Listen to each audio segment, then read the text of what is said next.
8 novembre 2017, la petite ville de Gray enterre un enfant du pays, Alexia.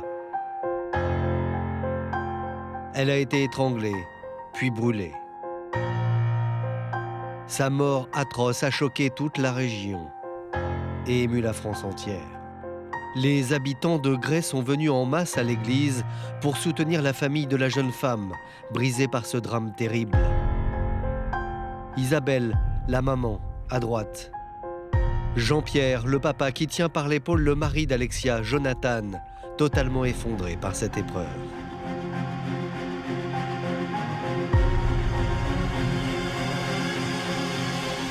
Ce jour-là, personne n'imagine que Jonathan Daval, frêle et le visage défait par le chagrin, va dans quelques semaines s'accuser du crime. Pendant 3 mois, cet homme va s'enfermer dans le mensonge au point de trahir sa propre famille. On a perdu deux êtres qu'on aimait énormément. Comment cet homme a pu, après avoir tué sa femme, aller se faire consoler par les propres parents de cette femme. Et ça, on va lui faire payer. Est-ce que sur ce podium, à la fin de la marche blanche, quand il pleure, Jonathan Daval est un acteur ou pas? Il est drapé dans ce personnage de Veuf et Pleurer et il lui semble totalement impossible d'avouer ce qu'il a fait, parce que ce serait d'abord et avant tout avouer qu'il a menti à la France entière. Est-ce qu'il n'y a pas deux Jonathan comme Dr Jekyll et Mr Hyde? Tout commence à Gray, un village situé à 1 heure de Dijon. Ce samedi 28 octobre 2017, dans cette maison, Alexia Daval, 29 ans, se prépare pour son jogging, comme elle le fait souvent. Il est environ 9h30. La jeune femme envoie un message avant de sortir. Coucou, je pars courir et je passe vous voir après si je peux. Bise. Alexia Daval envoie un SMS à sa sœur pour lui dire qu'elle part faire un jogging et que si elle a le temps, elle passera la voir. Alexia ne passera jamais voir sa sœur.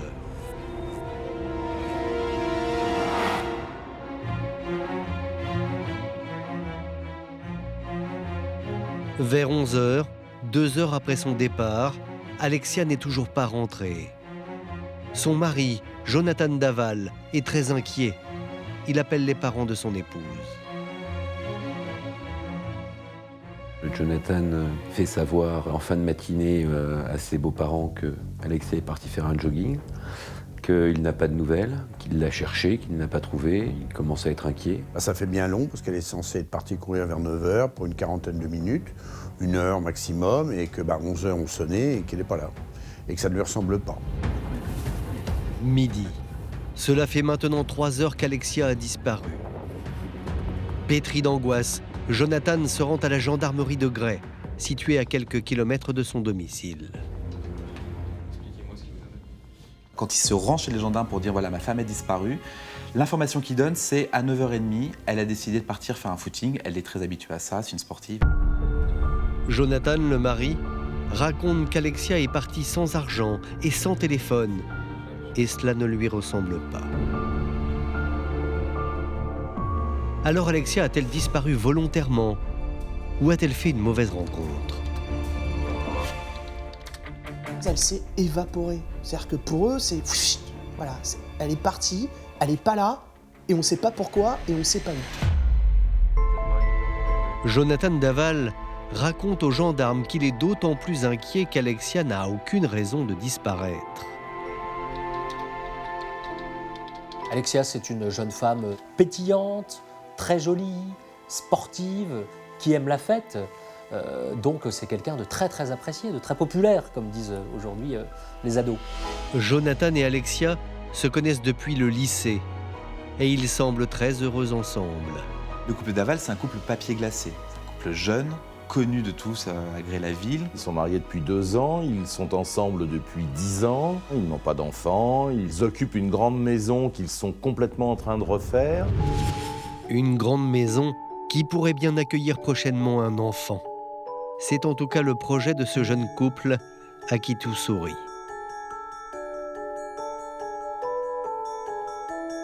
Alexia est chargée de clientèle dans une banque à Besançon, à 1 heure de chez elle. Jonathan, lui, est informaticien à Gray. C'est le portrait de quelqu'un pour qui tout va bien, finalement. Il n'y a rien qui pourrait laisser penser au fait qu'Alexia, à un moment, ait voulu mettre fin à sa vie ou voulu prendre la fuite et quitter cette vie. Rien.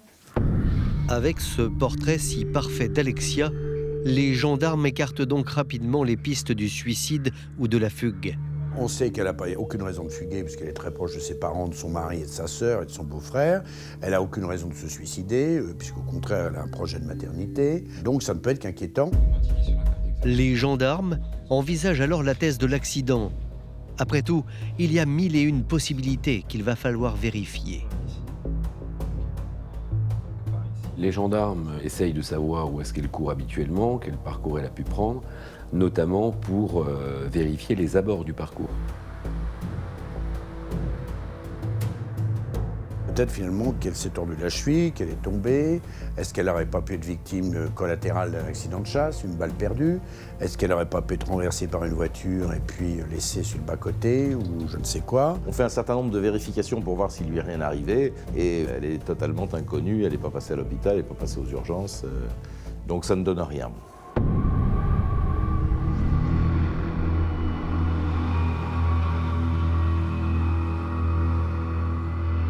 Le temps commence à passer et là, la disparition devient ce qu'on appelle inquiétante. Avec l'aide de Jonathan, les enquêteurs vont maintenant retracer les dernières heures d'Alexia. Le mari raconte que la veille au soir, ils ont dîné chez les parents de la jeune femme. C'était un repas de famille avec la sœur et le petit-neveu d'Alexia. On fait une raclette, donc le repas convivial par excellence. Alexia, elle va voir le petit qui a grandi. Il y a les cadeaux, il y a les parents qui sont là, ils sont 7.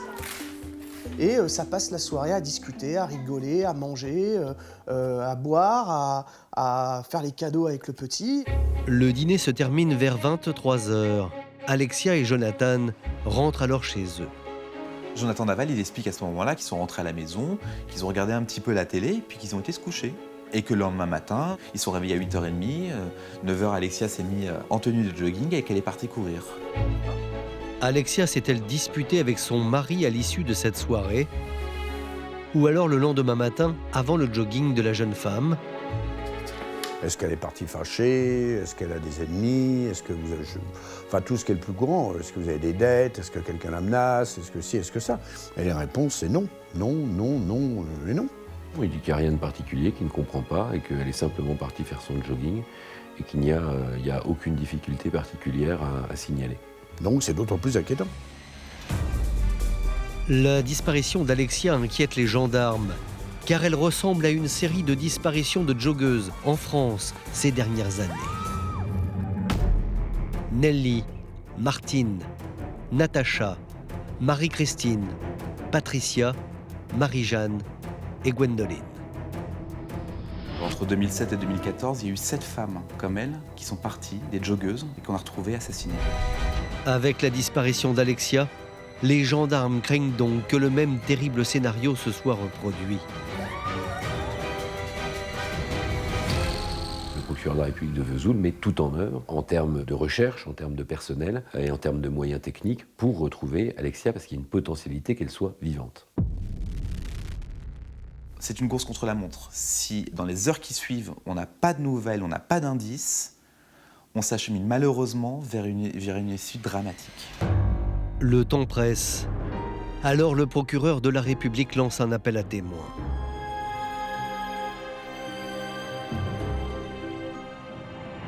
Cheveux mi-longs, brun blond, lunettes rouges, 1m70, mince, vêtu d'une tenue de sport, short noir, gilet rouge, basket rose.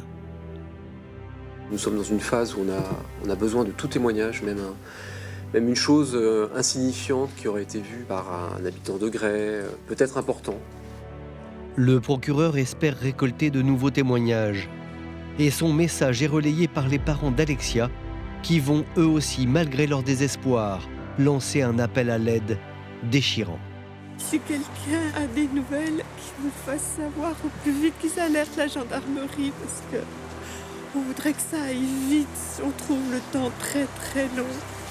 J'espère qu'elle est en vie. Faites-nous la revenir, s'il vous plaît. Merci.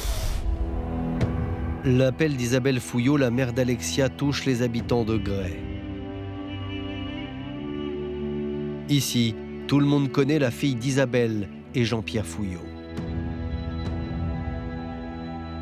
C'est une famille qui est connue et respectée. La maman d'Alexia est conseillère municipale de la ville de Gray. Les parents d'Alexia ont un des commerces les plus importants de la ville, du moins en termes de lien social, puisqu'ils ont un bar, PMU, restaurant, petits jeux. Tout le monde a été boire un café, a été acheter un paquet de cigarettes. C'est vraiment presque le passage obligé. Donc l'annonce de la disparition d'Alexia crée une émotion terrible. Alors forcément, lorsque les gendarmes organisent une battue citoyenne pour retrouver Alexia, les habitants de Gray se mobilisent au-delà des espérances.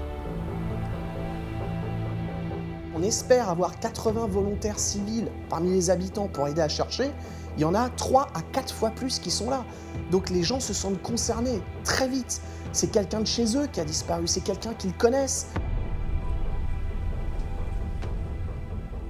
Il y a une solidarité, un soutien de la population à l'égard du chagrin et du drame que traverse cette famille.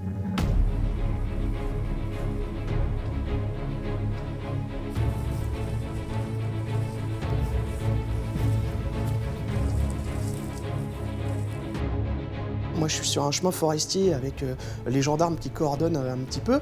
Et à droite et à gauche, il y a des dizaines de personnes qui, en ligne, comme ça, en silence, avancent petit à petit, voilà, à travers champs, à travers bois, jusqu'au bord de Saône. La mère d'Alexia participe avec angoisse à ces recherches. Elle ne veut pas envisager le pire. Faut qu'on la retrouve. Elle est quelque part, elle nous attend. Non, on va la retrouver. L'espoir ne s'arrête jamais. Non, l'espoir, il est là. Il y a même des médiums, il y a même des personnes qui cherchent de leur côté. On va faire tout ce qu'on peut. Seulement 2 jours après la disparition d'Alexia, le lundi 30 octobre, en fin d'après-midi, les gendarmes vont faire une terrible découverte. C'est une équipe de la gendarmerie qui va découvrir le corps d'Alexia. Et ce qui intrigue immédiatement les enquêteurs, c'est la position du corps d'Alexia, retrouvée dans une étrange mise en scène.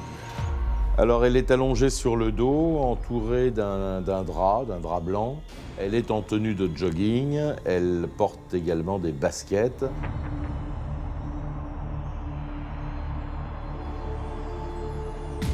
Elle a les mains posées sur le ventre. On a l'impression qu'elle repose en paix quelque part. C'est-à-dire que c'est pas le corps sans vie de quelqu'un qu'on laisse à l'abandon, qu'on va dissimuler dans un fossé, dans un sous-bois, quoi que ce soit. On le place entre 2 souches d'arbres, mais on le met avec énormément de soin dans un drap, un peu, si j'ose dire, comme une espèce de sarcophage, avec un vrai souci de respect de la dépouille de la personne que l'on vient de déposer. L'enfant du pays, bien connue, la belle blonde, la fille Fouillot, la femme de Jonathan, eh bien elle est morte. Et pas de mort naturelle, ça c'est sûr. Cela ne fait plus aucun doute. Alexia a été tuée. Et le meurtrier a même tenté de faire disparaître complètement les traces de son crime. Elle est brûlée au niveau du ventre. Il y a eu un début de tentative de mise à feu, mais ça n'a pas très bien fonctionné. Pourquoi une telle mise en scène? Pour le moment, difficile de le dire. Une chose est certaine, le lieu de la découverte du corps d'Alexia va apporter une première piste aux enquêteurs. Pour arriver sur cette scène de crime, il faut prendre un petit chemin, il faut longer une bordée d'arbres, un début de forêt, un petit moment, quand même plusieurs centaines de mètres. Il faut arriver tout au bout. Ça paraît quand même assez invraisemblable que quelqu'un puisse se dire au hasard, tiens, j'y vais là et je suis sûr qu'on ne me verra pas.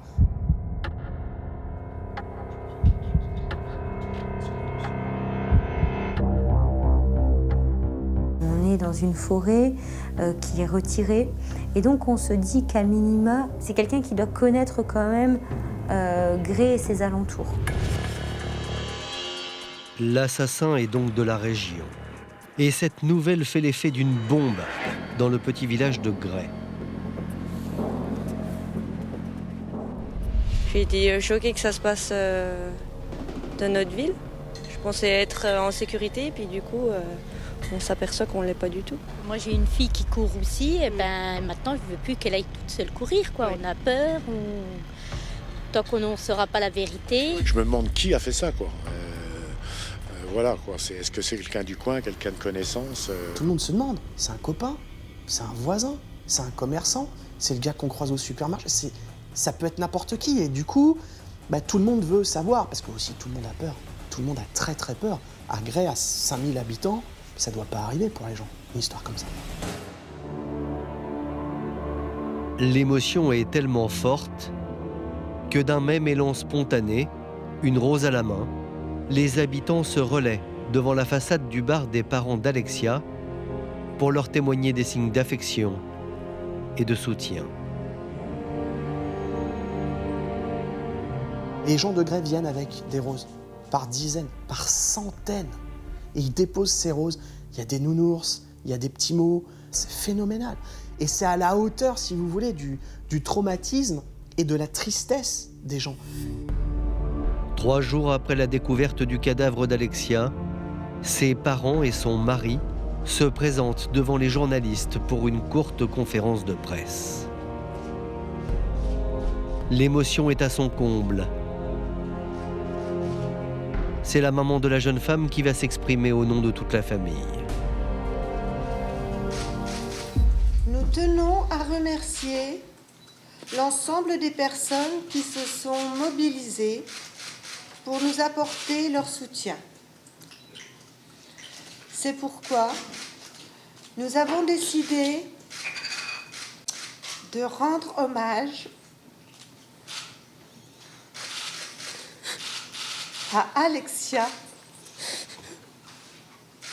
par l'organisation d'une marche blanche qui aura lieu ce dimanche 5 novembre dans la dignité et le respect.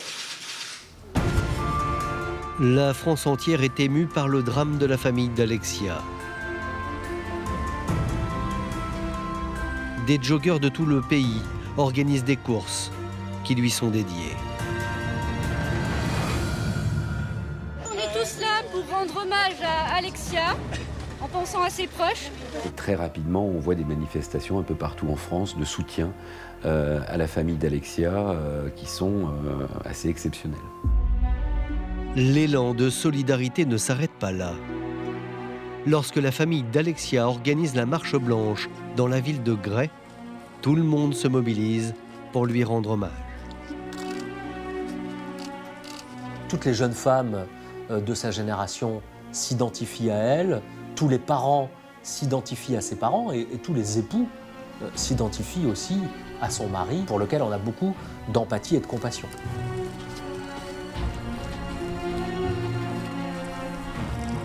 Les gendarmes, les élus attendent 4 000 à 5 000 personnes. 10 000 personnes. 10 000 personnes. Une marée humaine. 2 fois la population de Gray.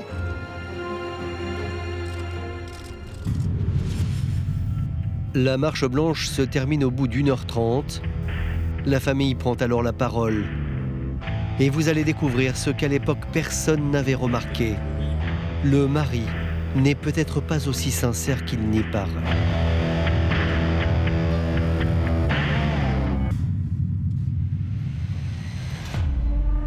Souvenez-vous, à chaque fois qu'il se présente devant les caméras de télévision, l'époux, rongé par le chagrin, attire tous les regards.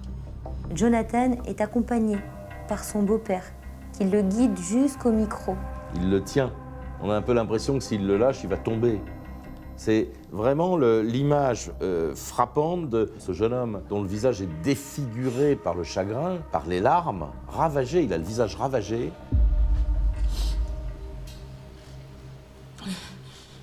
Mon épouse et moi partageons la même soif de liberté. à travers nos activités sportives. Alexia aimait nager et courir, passion qui nous réunissait, tant dans l'effort que dans l'épanouissement de notre couple. Elle était ma première supportrice, mon oxygène, la force qui me poussait à me surpasser lors de mes challenges physiques. Et là, on a un homme qui a un discours qui paraît totalement déplacé par rapport à cette tragédie. Il ne parle pas d'elle, il ne parle pas de leur rencontre, il ne parle pas de cet amour qui s'est évanoui. Non, il parle de lui. Cette plénitude me manquera terriblement.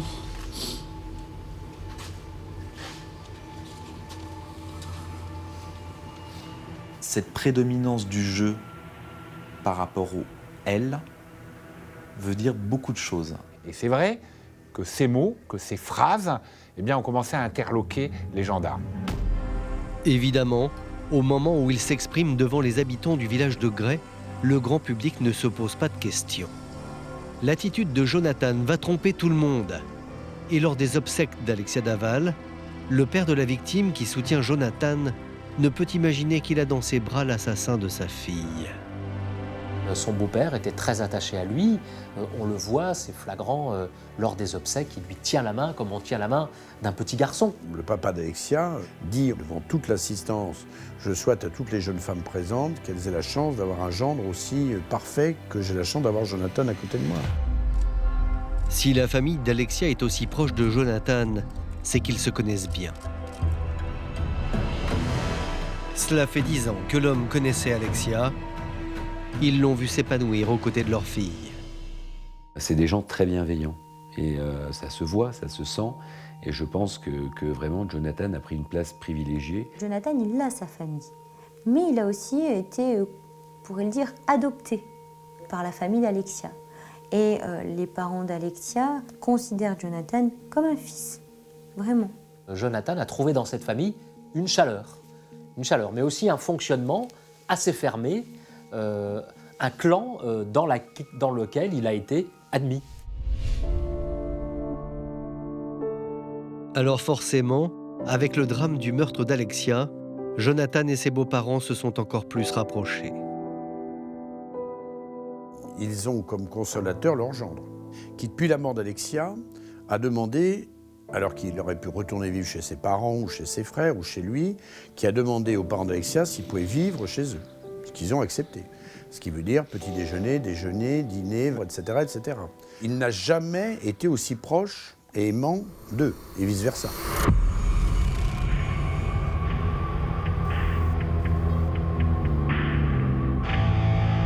Alors qu'une immense émotion touche Gray, l'autopsie du corps d'Alexia va révéler un élément capital pour l'enquête.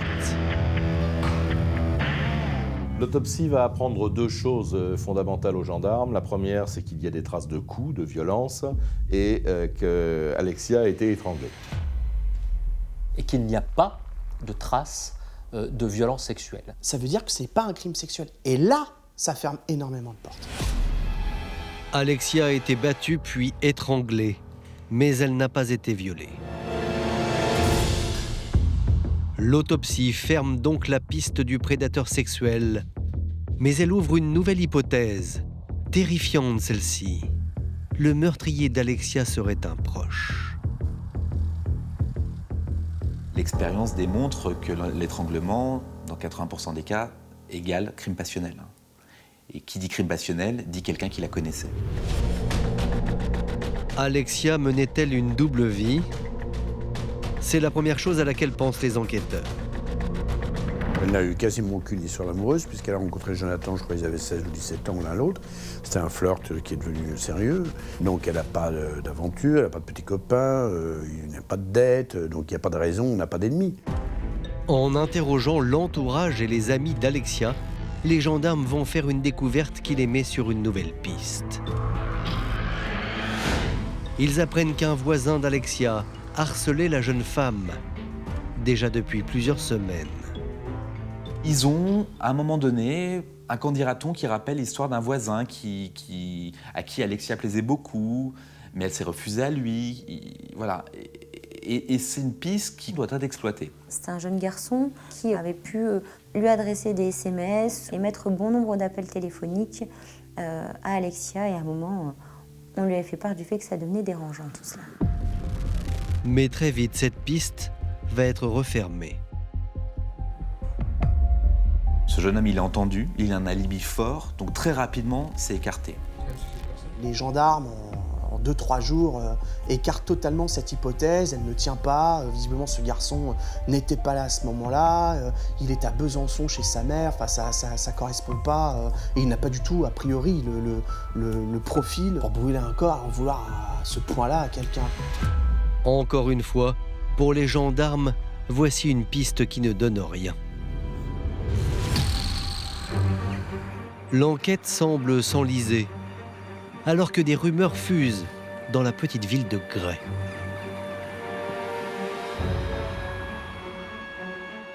Tout le monde y va de son petit avis et on commence à entendre parler de possibilités d'amant, de possibilités de maîtresse. Et il y a aussi l'hypothèse qui va être émise de la possibilité que ce soit Jonathan le coupable. Pour les avocats de Jonathan Daval, ces rumeurs qui le mettent en cause vont considérablement blesser leurs clients. Il est peiné, il est affecté par ces rumeurs. Il veille au mieux à faire abstraction de tout cela. Il se met en dehors des réseaux sociaux. Voilà, il essaye de se préserver, on va dire, de toutes ces rumeurs. Ses avocats en témoignent aujourd'hui. Jonathan semble sincère et ne vacille pas face aux rumeurs qui le mettent en cause. Il faut dire que l'homme est secret, introverti et d'une timidité presque maladive. L'inverse du portrait d'un meurtrier en puissance. Moi, Jonathan, je le qualifierais vraiment comme la bonne patte. C'est vraiment le garçon qui ne doit pas poser de difficultés. Dire qu'il est effacé, c'est un doux euphémisme, il est beaucoup plus que ça. Vraiment, c'est quelqu'un, quand on le rencontre, on se dit c'est quelqu'un qui s'excuse d'exister. Il a une voix fluette, il porte le poids du monde sur ses épaules. Il dit très peu de choses, Jonathan. Il n'est pas expansif et puis il nous dit simplement voilà, je veux savoir comment elle est morte et puis c'est tout. Voilà. Et il ne nous interrogera jamais, il ne nous demandera jamais où en est l'enquête, qu'est-ce qu'ils ont trouvé, qu'est-ce qu'ils n'ont pas trouvé, est-ce qu'ils ont un suspect en tête. Pose pas de questions. Plus on le reçoit avec Maître Schordorfer et plus on se dit ces rumeurs, ça tient pas. Mais réellement, plus on le reçoit et plus on se dit mais on est serein. Jonathan cache bien son jeu et parvient à berner tout le monde, y compris ses avocats. Les avocats de M. Daval vont intervenir dans les médias pour dire halte aux rumeurs, halte aux médisances toxiques. M. Daval n'est qu'une victime et en aucun cas un coupable ni même un suspect. Les parents d'Alexia, eux non plus, ne croient pas un seul instant à la culpabilité de leur gendre. Cela n'est même pas imaginable. Dans la famille d'Alexia, on l'entend, c'est une souffrance supplémentaire, parce qu'on aime beaucoup Jonathan, mais on n'y prête pas plus d'attention et on la balaye en disant « c'est honteux de dire ça de Jonathan, il a déjà perdu sa femme, et en plus maintenant tout le monde le crache dessus, c'est insupportable ». Pour eux, ça tient pas debout, quoi. Il vient, il boit son café, ils le voient, ils font Noël ensemble, enfin, c'est pas possible. Ça ne peut pas être Jonathan Daval pour les parents d'Alexia. Les parents d'Alexia ne veulent pas croire à cette folle rumeur. Mais la suite de l'affaire va leur démontrer le contraire.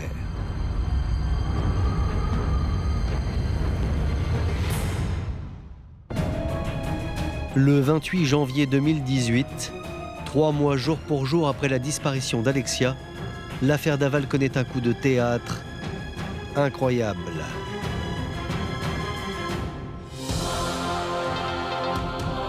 Le mari d'Alexia Daval, la joggeuse, retrouvée morte fin octobre dernier dans un bois de Haute-Saône, a donc été interpellé ce matin. Le domicile du couple est en cours de perquisition. Et puis là, bing, ça tombe. Il y a un visage qui apparaît, c'est pas du tout le visage qu'on attendait, c'est le visage du mari. Personne n'imagine que cet homme que l'on a vu éplorer, tenir la main de ses beaux-parents, personne ne peut imaginer qu'il soit impliqué dans cette histoire.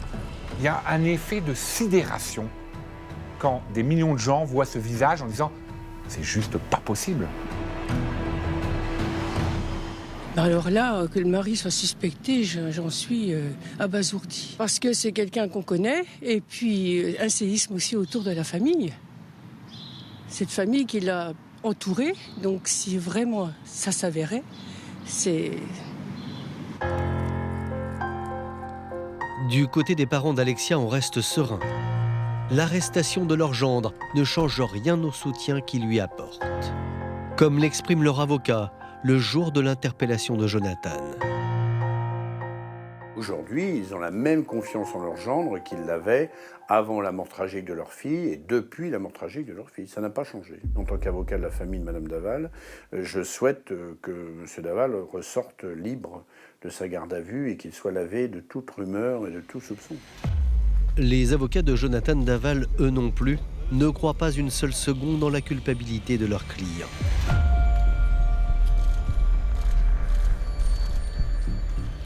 C'est une bonne chose, Jonathan va pouvoir s'exprimer parce que les rumeurs persistent depuis longtemps. La famille d'Alexia soutient Jonathan, je tiens à vous le dire. Je vous rappelle aussi qu'il est présumé innocent et qu'avec mon associé, nous allons tout faire pour que Jonathan sorte de ses 48 heures de garde à vue libre et lavé de tout soupçon. De l'avis de tous, Jonathan est innocent. Seulement tout le monde l'ignore. Mais depuis maintenant 3 mois, les enquêteurs ont accumulé plusieurs éléments à charge qui accusent le mari. La famille n'a rien su, les journalistes n'ont rien su, les avocats n'ont rien su. En fait, c'est le secret absolu, le secret total. Et ça se fait dans le plus grand secret parce qu'on est, encore une fois, on est à Gray, dans un petit village, dans une petite commune, 5000 habitants, tout le monde se connaît. Et on a extrêmement peur des fuites. En fait, depuis le départ, la version du mari intrigue les enquêteurs. Et cela à cause d'un tout petit détail. Rappelez-vous, Jonathan Daval avait affirmé qu'Alexia était partie de chez elle pour faire un footing. Mais après vérification, les gendarmes n'ont trouvé aucun témoin pour le confirmer.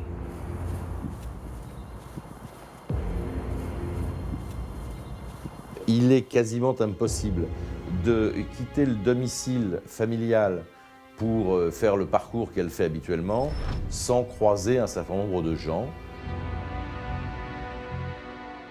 Il y a beaucoup de témoins sur ce chemin. C'est pas une zone déserte. Il y a des gens qui sortent, on est le samedi, on va faire le marché. Et là, personne. Ils ont frappé aux portes. Ils ont demandé aux gens, est-ce que vous avez vu Alexia Daval? Et à chaque fois, la réponse était non. Et les gendarmes finissent par se demander si effectivement Alexia est réellement partie faire un footing le samedi matin, comme le prétend son mari, ou si finalement c'est une autre histoire qui s'est réellement passée. Donc on doute complètement et très vite du scénario du mari. Alors les gendarmes placent Jonathan Daval et ses proches sur écoute téléphonique, à la recherche de la moindre faille, du moindre aveu, mais en vain. Au contraire, le compagnon d'Alexia a tous les attributs du mari éploré. Les surveillances téléphoniques de Jonathan Daval vont mettre surtout pour un exergue une chose, c'est des appels réguliers avec son frère, qui essaye à ce moment-là de tout faire pour le consoler. Et le frère de Jonathan a au téléphone quelqu'un de totalement éploré, qui semble inconsolable. Alors, pour confirmer leurs soupçons, les gendarmes vont faire appel à des experts, des comportementalistes, qui savent parfaitement décrypter les postures employées par les suspects. Les moindres faits et gestes de Jonathan Daval sont donc passés au peigne fin. Ils vont tout analyser, tout. Les prises de parole, la façon de marcher, toutes ces petites choses qui sont presque indicibles pour nous tous, mais qui pour eux sont déterminants, peuvent expliquer un comportement. Nous avons rencontré Franz Bagoé. Il est comportementaliste lui aussi, et il a accepté de refaire pour nous une analyse des faits et gestes de Jonathan Daval. Lorsque, par exemple, il apparaît à la conférence de presse, le mari d'Alexia aurait, selon lui, tous les stigmates du coupable. Il exprime sa tristesse, qui est réelle. On voit que sur son menton, le menton est crispé, donc il y a vraiment des larmes qui vont affluer. Mais on a aussi une bouche en huître. Vous avez un retrait labial. et qui est typique des propos qui sont retenus et qui est confirmé ensuite par la langue qui sort subrepticement et qui rentre pour ravaler en fait ces mots qu'il ne souhaite pas dire. Et ce n'est pas tout. Lors de la marche blanche en hommage à Alexia, le comportementaliste va noter des indices dans la gestuelle de Jonathan qui le trahirait. Notamment lors de ces instants, juste avant que le mari entre en scène pour son discours. On voit bien l'index sur la narine gauche, où là, il sait que la situation va être complexe à gérer. Et donc, pour le coup, il la sent pas. Donc, comme il la sent pas, il place cet index-là. Ensuite, il va se préparer mentalement, en fait, pour affronter cette situation devant tout le monde. Il va être exposé au regard de tout le monde. Donc, on a une moue, en fait, de peur, avec la bouche qui s'ouvre, avec un petit rictus là, sur la lèvre supérieure gauche qui s'élève, et puis les dents du bas qui sont apparentes. Ça, c'est de la peur. Pour Franz Bagoé, lorsqu'il prend la parole, les gestes du mari l'accablent. Et là, il se livre. On a encore une fois la main qui vient au-devant de la bouche pour essayer d'en dire le moins possible quand même. Et puis cet index qui vient, alors non pas là sur la gauche en fait du nez, mais sous l'arête, j'ai quelque chose à cacher quoi. En tous les cas, là, il a des mots qu'il ne souhaite pas voir sortir de sa bouche. Le geste va être répété, mais non plus avec sa main, mais avec la feuille de papier. Il en a dit, il l'espère, le moins possible, pour pas se trahir. Et pour beaucoup, cette marche blanche, elle signe les aveux de culpabilité de Jonathan Daval à ce moment-là. Grâce aux experts comportementalistes, les gendarmes en sont persuadés. Jonathan Daval a quelque chose à cacher, mais pour le moment, ils n'ont aucune preuve. Coïncidence extraordinaire. Au même moment, les gendarmes interrogent un homme qui confirme leurs soupçons. C'est un témoin essentiel qui a entendu des choses dans la nuit qui précède la disparition d'Alexia. C'est un voisin qui, dans la nuit du vendredi au samedi, dit que vers 1h30, il a entendu comme un bruit de plaques d'égout, de plaques métalliques qui a fait du bruit, qu'il a regardé par la fenêtre et qu'il a vu le véhicule professionnel, donc un utilitaire blanc de Jonathan Daval, qui était stationné devant le garage, rentrer dans le garage de la maison et la porte se refermer. Et comme Jonathan Daval n'a jamais dit aux gendarmes qu'il était sorti à 1h30 du matin, on se demande pourquoi il a oublié de le dire. Étrange, pourquoi Jonathan Daval n'a-t-il jamais parlé de ce déplacement nocturne? Souvenez-vous, il a toujours expliqué qu'à l'issue de la raclette chez les parents d'Alexia, lui et son épouse s'étaient couchés. Les enquêteurs viennent donc de découvrir que l'homme leur aurait menti. Il était un peu suspect, il était dans le collimateur des gendarmes, mais après ce témoignage du voisin, il devient le suspect numéro 1. Les gendarmes s'intéressent alors à la voiture du mari d'Alexia. Ils ressortent une empreinte de pneu qu'ils ont retrouvée près du lieu de la découverte du cadavre d'Alexia. Et là, ils trouvent la preuve qui leur manquait. L'empreinte révèle que ce pneu comporte un défaut et ils vont retrouver ce défaut sur l'un des 2 pneus avant du véhicule professionnel de Jonathan Daval. L'étau se resserre sur le mari, mais ce n'est pas fini. Car en fouillant dans la vie du couple, les gendarmes découvrent un autre mensonge.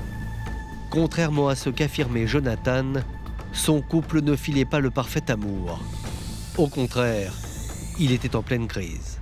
Les gendarmes apprennent que finalement dans ce couple qui offrait toutes les apparences d'un couple uni, heureux, il y avait quand même beaucoup de conflits, beaucoup de disputes, même de la violence. Un certain nombre de proches du couple ont parlé effectivement de violence verbale, mais d'autres ont effectivement parlé de violence physique. Mais pas nécessairement dans le sens auquel on pouvait s'attendre, mais plus particulièrement d'Alexia sur son mari. Et visiblement, c'était assez récurrent. Voilà, c'était pas un couple finalement aussi calme dans le huis clos, une fois volet et porte fermée, aussi calme que ce qu'on pouvait le penser. Et les gendarmes ne vont pas tarder à découvrir la cause de toutes ces disputes. Elle a tout réussi dans sa vie. Et elle veut être mère, mais qu'il n'arrive pas à avoir d'enfant. Et Alexia fait une véritable fixation. On sent ce sujet de discussion qui va devenir totalement étouffant dans le domicile familial. Les gendarmes tiendraient là un mobile. Et si Jonathan n'en pouvait plus? Et si lors d'une énième dispute conjugale, le mari avait craqué, étranglé son épouse au point de la tuer? 3 mois après la découverte du cadavre d'Alexia, les gendarmes ont suffisamment de preuves pour placer Jonathan Daval en garde à vue. Et lorsque ses avocats le rejoignent, ils ignorent tout de cette enquête contre le mari d'Alexia. Car pour garder un effet de surprise, le juge n'a pas versé ces éléments au dossier.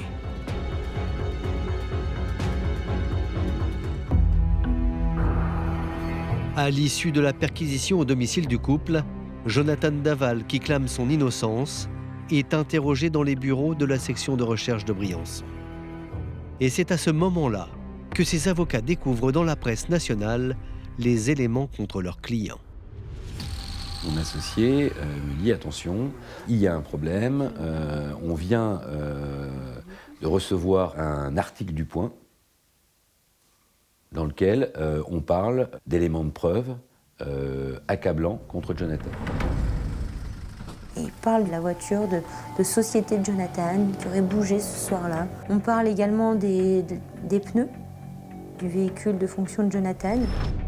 On n'avait jamais eu connaissance de ces éléments-là. Et là, on tombe des nues.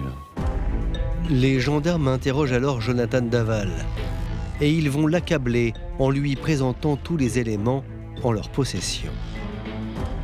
Là, les gendarmes commencent à abattre leurs cartes. Ils ont la voiture qui bouge, ils n'ont pas de témoins, donc on en déduit qu'elle n'est pas partie faire son jogging ce jour-là. On retrouve une trace de pneu qui est identique à celle du véhicule de Jonathan Daval. Et alors que Jonathan Daval fait face à ces contradictions, une autre équipe d'enquêteurs s'entretient avec la mère d'Alexia. Ils ont une vérification à faire, et une vérification d'importance. Les gendarmes lui présentent le drap dans lequel était retrouvé le corps de sa fille. Et la mère d'Alexia dit aux gendarmes « Je reconnais ce drap. Ce drap provient du domicile de ma fille et de Jonathan. » Et là, ça devient quand même assez sérieux, quoi. C'est-à-dire que ce drap qui était sur la scène de crime vient de chez eux.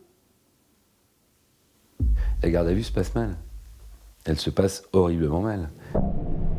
L'avocat de Jonathan accuse le coup face à tous ces éléments qui n'avaient pas été portés à sa connaissance. Tout ce que j'ai vu dans la presse est vrai. Et là, je sais qu'on est en très très grande difficulté par rapport à la position de Jonathan du matin. On voit Randall Schneiderfer sortir de la section de recherche de Besançon et on voit un homme abattu. On voit un homme abattu qui ne s'attendait pas une seule seconde à avoir un client contre lequel il y a des charges aussi lourdes. Attention, on n'approche pas. Hein. Jonathan a la même attitude depuis le départ, c'est de dire « je n'ai pas d'explication sur certains points, mais je vous confirme que je n'ai rien à voir dans cette affaire-là ». Voilà, c'est sa position. Toujours est-il qu'il y a des éléments qui sont effectivement gênants concernant la version de monsieur Jonathan Daval. On est venu sur un dossier dans lequel il n'y avait strictement rien, et en l'espace de moins de 12 heures, tout a basculé, irrémédiablement basculé. C'est un coup de massue, parce qu'il comprend en l'espace de quelques minutes que d'un mari éploré, il se retrouve le conseil d'un meurtrier présumé. Mais face à l'évidence, Jonathan s'obstine. Il ne reconnaît rien. On l'interroge en lui disant « ceci est un bureau ». Et il va essayer d'expliquer que c'est une télévision. C'est très compliqué. Il nie Cette voiture, elle n'a pas bougé, ce drap, il n'explique pas, ce voisin, oui, d'accord, bon, enfin, pour lui, il reste droit dans ses bottes, finalement. Dès lors, les deux avocats de Jonathan Daval expliquent au mari d'Alexia que ces dénégations sont intenables et qu'il y a beaucoup trop d'éléments contre lui. On est des avocats réalistes. Nous, on a un dossier, on voit des éléments de preuve. On se dit, voilà, il va falloir que les choses évoluent. Il a bien compris qu'on était de son côté et que nous, de toute façon, peu importe, on allait le défendre au mieux, dans ses intérêts. Donc après, on lui a dit, voilà ce qu'il en est, Jonathan, voilà les éléments qu'il y a dans le dossier. À un moment, c'était à vous de voir.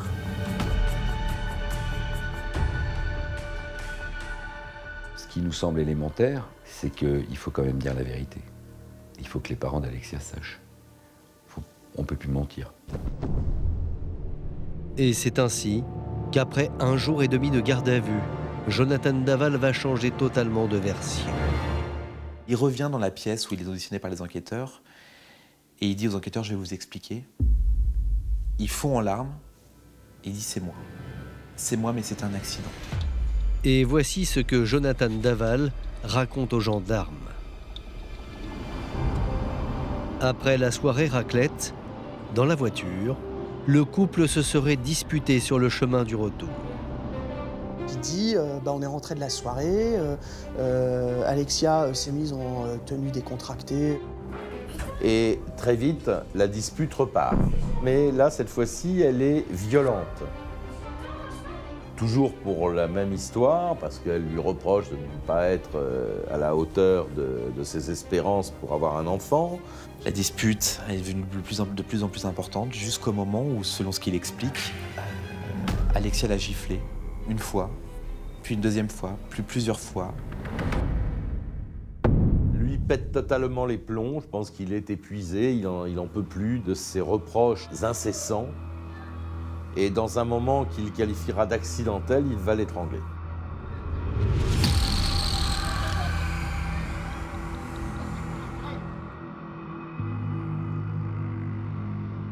Il a simplement serré les mains parce qu'il voulait que les insultes cessent. Jonathan Daval répète aux gendarmes qu'il n'a jamais voulu la mort de sa femme. Et là, effectivement, il y a 2 solutions. Hein. Soit on appelle les gendarmes en disant « voilà, elle fait une connerie, je le voulais pas, c'est un accident », enfin bon, il explique ce qu'il veut. Soit on décide de dissimuler. Bon, il a pris la 2e solution.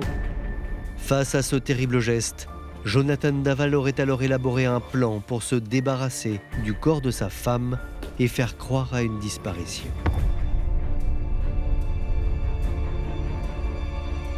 Il l'enroule dans un drap parce que c'est sans doute plus pratique pour porter le corps. Elle porte à ce moment-là un débardeur, un short, une tenue décontractée du soir.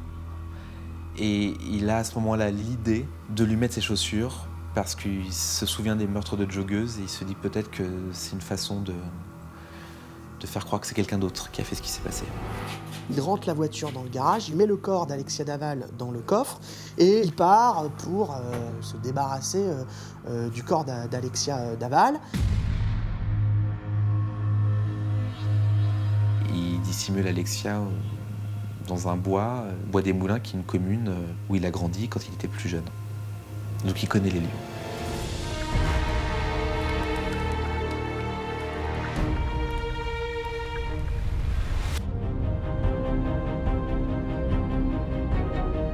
Le lendemain matin, vers 9 h, Jonathan Daval se serait alors créé un alibi. Il prend le téléphone d'Alexia, qui est donc morte à ce moment-là, envoie depuis le téléphone d'Alexia à la sœur d'Alexia un SMS disant « Je pars faire mon jogging, si j'ai le temps, le courage, je repasse chez papa, maman ». Ça va assez loin puisque quelques heures plus tard, il appelle Alexia sur son portable pour s'inquiéter de ce qu'elle ne soit pas rentrée de son footing. Et 3 heures plus tard, vers midi, il déclare la disparition de son épouse à la gendarmerie. Les aveux de Jonathan Daval ont duré moins d'1 heure.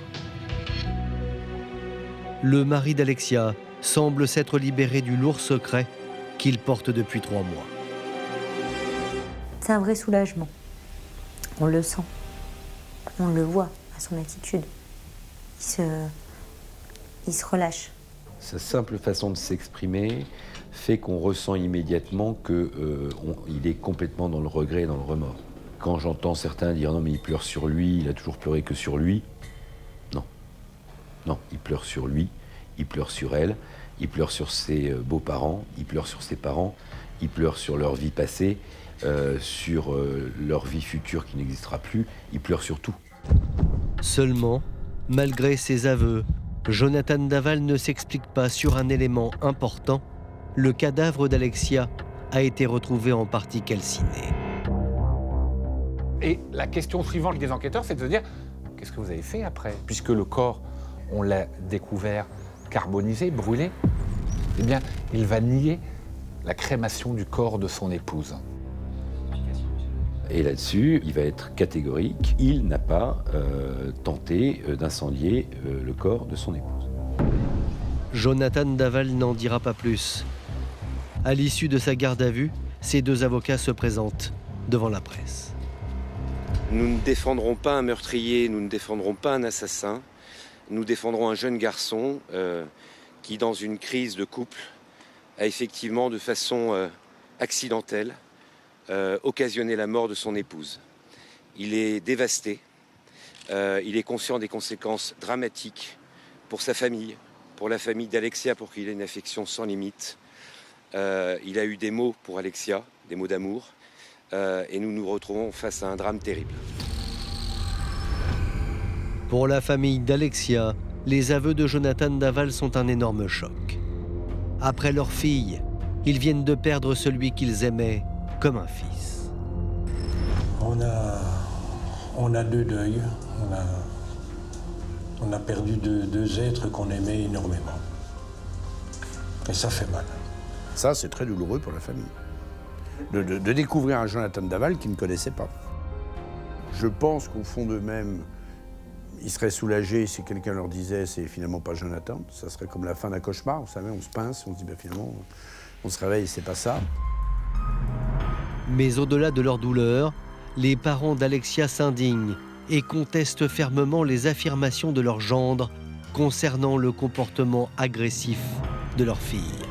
Jamais il y a eu un problème, jamais. Jamais un éclat de voix, jamais. Jamais un éclat de voix, jamais une dispute. Notre Alexia, notre Jonathan, on le connaissait bien, hein, on n'a jamais eu aucun problème.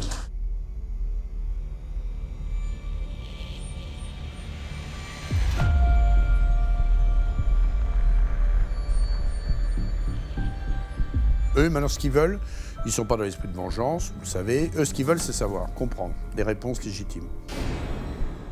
Pourquoi l'a-t-il étranglé? Étrangler quelqu'un, il faut quand même quelques minutes. On voit les yeux de la personne, on a le visage en face de soi, et on voit la personne qui supplie qu'on arrête, et on n'arrête pas. Donc c'est une mort qui est quand même, il faut beaucoup de violence, et beaucoup de force et de haine. Et puis pourquoi carboniser le corps? Et est-ce qu'il l'a fait seul? Et est-ce qu'il l'avait prémédité? Toutes ces questions amènent les parents d'Alexia à douter de la sincérité de Jonathan Daval depuis toutes ces années. Est-ce qu'il a joué la comédie avant? Est-ce qu'il l'a joué pendant 3 mois ou pas? Est-ce qu'il a un dédoublement de personnalité? Est-ce qu'il n'y a pas 2 Jonathan comme Dr Jekyll et Mr Hyde? Alexia Daval a été tuée 5 mois avant ses 30 ans. Ses parents refusent de céder à la haine, mais savent que leurs plaies sont éternelles.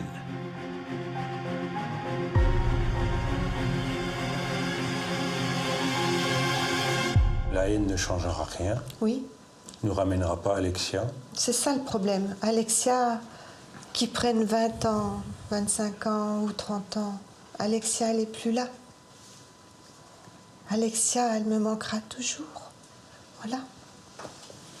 On n'a pas le droit d'enlever la vie de quelqu'un. Mais il ne reviendra plus. On ne peut rien y faire à ça. Jonathan, un jour, sortira de prison. C'est ça. Alexia, elle ne ressortira jamais là où elle est. Jonathan Daval a été mis en examen pour meurtre et placé en détention provisoire. Il est à ce jour présumé innocent.